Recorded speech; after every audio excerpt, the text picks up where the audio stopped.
Each one strives for a better day. But the question is, how do you make one? My name is Susan, helping those transitioning adolescents and making adjustments in life.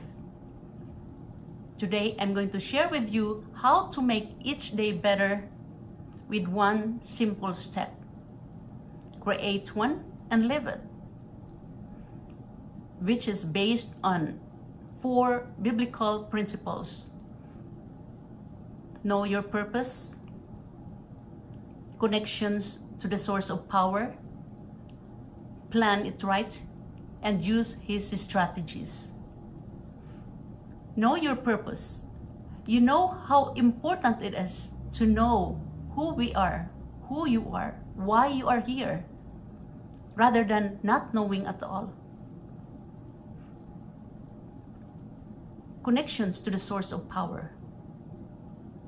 And you know that connections to the source of power is so much more different than without power. It's just like using your cell phones and other technologies, which is out of power. You know it's not going to work.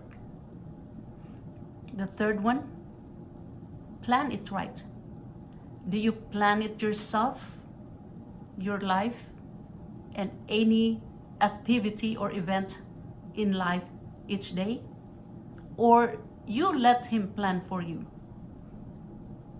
Yes, we can plan on our own, but without consulting him or submitting it to him, it's not going to work.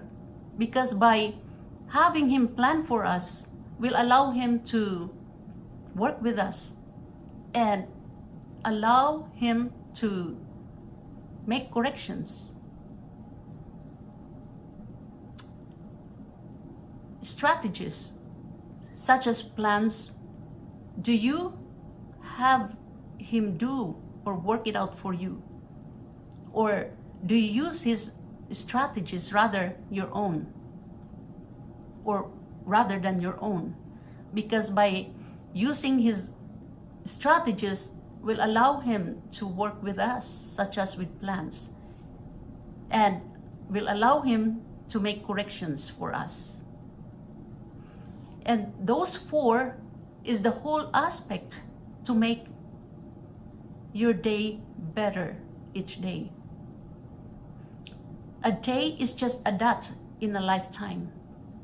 And by starting it now will allow us to start somewhere and will lead us to reach wherever you want to be. And so, if this video helps you, please give it a thumbs up. And tomorrow, I'm going to share with you how I sleep well and look better. I hope this helps, and I hope you have a great day. Thank you so much, and tune in to my next video.